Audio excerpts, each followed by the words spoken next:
Dear students, good morning. Dear students, class 8th में Hindi grammar में समास नामक चैप्टर पढ़ेंगे। इस चैप्टर में मैं आपको पढ़ाऊंगा कि समास किसे कहते हैं तथा समास के कौन कौन से भेद हैं। समास दो शब्दों के मेल को कहते हैं। जब दो शब्दों का मेल होता है तो उसे ही समास कहते हैं। इसमें शब्दों के मेल के समय उनके बीच के परसर्ग चिन्हों का लोप हो जाता है।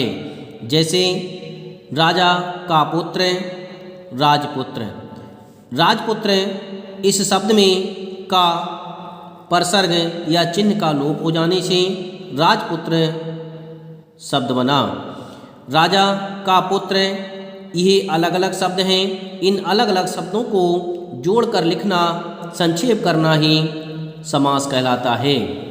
यहाँ का परसर्ग का लोप हो गया है। इस तरह से समास शब्द का अर्थ होता है संक्षेप में करना। जब दो शब्दों को मिला करके लिखते हैं तो इस मिलाने की प्रक्रिया ही समास कहलाती है। शब्द समूह को संक्षिप्त करने की यह प्रक्रिया अनेक शब्दों के लिए एक शब्द से मिलती जुलती है। वहाँ भी अनेक शब्द समूहों के लिए एक शब्द का प्रयोग किया जाता है। समास में समस्त पद तथा समास विग्रह दो प्रक्रियाएं होती हैं। समास में दो प्रक्रियाएं होती हैं। नंबर 1 समस्त पद, नंबर 2 समास विग्रह। जबकि अनेक शब्दों के लिए एक शब्द में ऐसा नहीं होता है। विभिन्न शब्दों के समूह को संक्षिप्त करने के द्वारा बना शब्द समस्त पद कहलाता है। अर्थात विभिन्न शब्दों के संक्षेप करने के बाद जो शब्द बनता है उसे समस्त पद कहते हैं। विभिन्न शब्दों के समूह को संक्षिप्त करके बना शब्द समस्त पद अथवा सामासिक पद कहलाता है। इस तरह से समास प्रक्रिया के द्वारा जो शब्द बनता है उसे ही समस्त पद या सामासिक पद कहते हैं। अब हम पढ़ेंगे कि समास विग्रह किसे कहते हैं। सामासिक पद को तोड़ना समास विग्रह कहलाता है।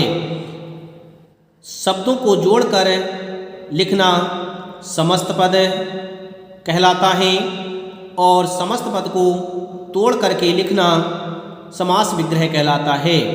जो हमने समस्त पद बनाया है उस समस्त पद को अलग अलग करना ही समास विग्रह कहलाता है। जैसे राष्ट्रपति। राष्ट्रपति शब्द समस्त पद है, एक समस्त पद अथवा सामासिक पद है। यह राष्ट्रपति शब्द सामासिक पद है। इसका समास विग्रह होगा राष्ट्र का पति। इस तरह से इन शब्दों को अलग अलग करना ही समास विग्रह कहलाता है। संधि और समास में अंतर होता है। संधि में जहाँ दो वर्णों का मेल होता है वहीं समास में दो शब्दों का मेल होता है। संधि में दो शब्दों का मेल होता है। संधि में दो शब्दों का मेल ना होकर दो वर्णों का मेल होता है, जबकि समास में दो शब्दों का मेल होता है। समास में दो पद होते हैं, पूर्व पद और उत्तर पद, जबकि संधि में ऐसा कुछ नहीं होता। समास में दो पद होते हैं। पहले पद को पूर्व पद कहते हैं और बाद वाले पद को उत्तर पद कहते हैं। संधि में ऐसा कुछ भी नहीं पाया जाता है। संधि और समास में एक समानता यह है कि दोनों में विग्रह तथा मेल होता है। समास में विग्रह होता है और संधि में भी विच्छेद होता है। संधि में भी मेल होता है और समास में भी मेल होता है। यह दोनों में समानता पाई जाती है। संधि में जहाँ संधि का संधि विच्छेद होता है वहाँ समास में समस्त पद तथा समास विग्रह होता है। इस तरह से कुछ संधि और समास के विषय में हमें जानकारियाँ प्राप्त हुई। संधि और समास में हमें अंतर भी प्राप्त हुआ। अब हम पढ़ेंगे कि समास के कितने भेद हैं। समास के 6 भेद होते हैं। नंबर 1 तत्पुरुष समास, नंबर 2 कर्मधारय समास, नंबर 3 द्विगु समास, नंबर 4 अव्ययीभाव समास, नंबर 5 बहुव्रीहि समास, नंबर 6 द्वंद्व समास। अब हम इन्हें अलग अलग करके पढ़ेंगे कि तत्पुरुष समास किसे कहते हैं। इस समास में उत्तर पद प्रधान होता है जबकि पूर्व पद गौड़ होता है। तत्पुरुष समास का उत्तर पद प्रधान होता है और उसका पूर्व पद गौड़ होता है। समस्त पद बनाते समय शब्द समूह के बीच में आने वाले परसर्ग लुप्त हो जाते हैं। जब हम समस्त पद का निर्माण करते हैं तो बीच में आने वाले परसर्ग या चिन्ह का लोप हो जाता है। जैसे राजा का अभिषेक, इसका समस्त पद बनेगा राज्याभिषेक। इस राज्याभिषेक शब्द में का परसर्ग का लोप हुआ है, इसलिए यह तत्पुरुष समास होगा। जिस समास की प्रक्रिया में हम परसर्गों का लोप पाते हैं उसे ही तत्पुरुष समास कहते हैं।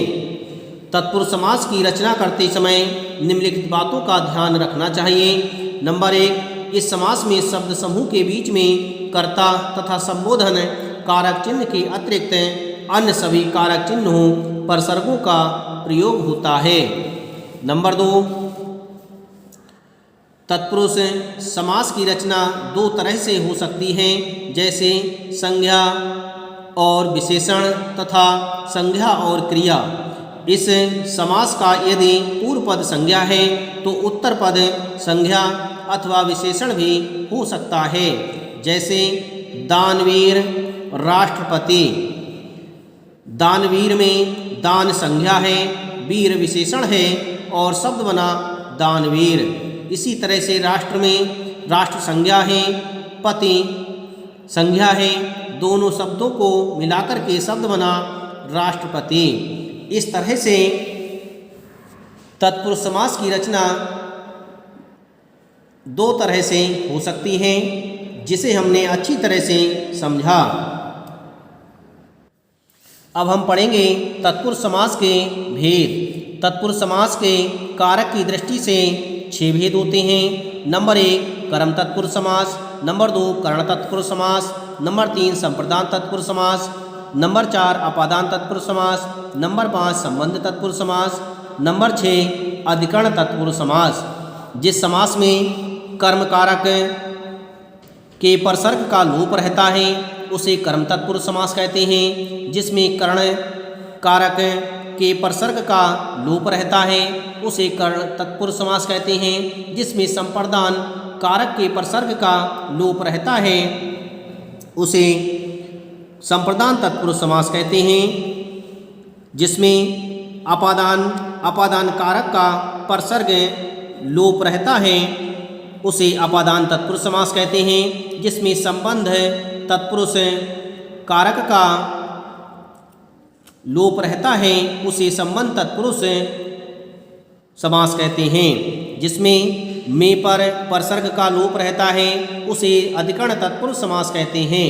इस तरह से आपकी किताब में इस तत्पुरुष समास के 6 भेद दिए गए हैं, जिन्हें देखकर आप अच्छी तरह से समझ सकते हैं। अब मैं आपको पढ़ाऊंगा कि कर्मधारय समास किसे कहते हैं।